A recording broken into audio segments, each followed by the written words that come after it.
All right, so as you're ready to condition your bales for your garden, you want to use just any old lawn fertilizer. You want to be sure you don't use weed and feed. If it's something that's meant to kill weeds, you don't want to put that in your garden because that'll kill your vegetables and the things you're trying to grow.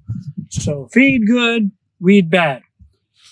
And so this is just a general lawn fertilizer, and any lawn fertilizer will do to condition your bales.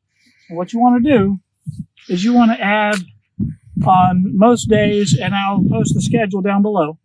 On most days that you're adding, you want to add a half a cup per bale. Towards the end, you'll only do a quarter cup per bale. And you want to kind of distribute it evenly throughout the bale.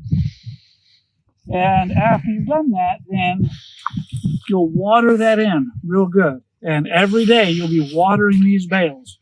And the combination of the fertilizer and the moisture, that's going to create a lot of heat inside those bales. They're going to start cooking and getting fertile and moist and ready for your plants.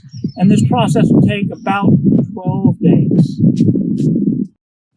All right, so after you put your fertilizer on the bale, a half a cup per bale, then you want to water it in real good. On the first 4 days that you're watering, you want to totally saturate your bales. Just soak them real good. Warm water is best, but whatever water you have available will work. And then after that, every day, whether it's the day that you fertilize or not, you need to water your bales and get them wet, get that fertilizer worked down into your bales.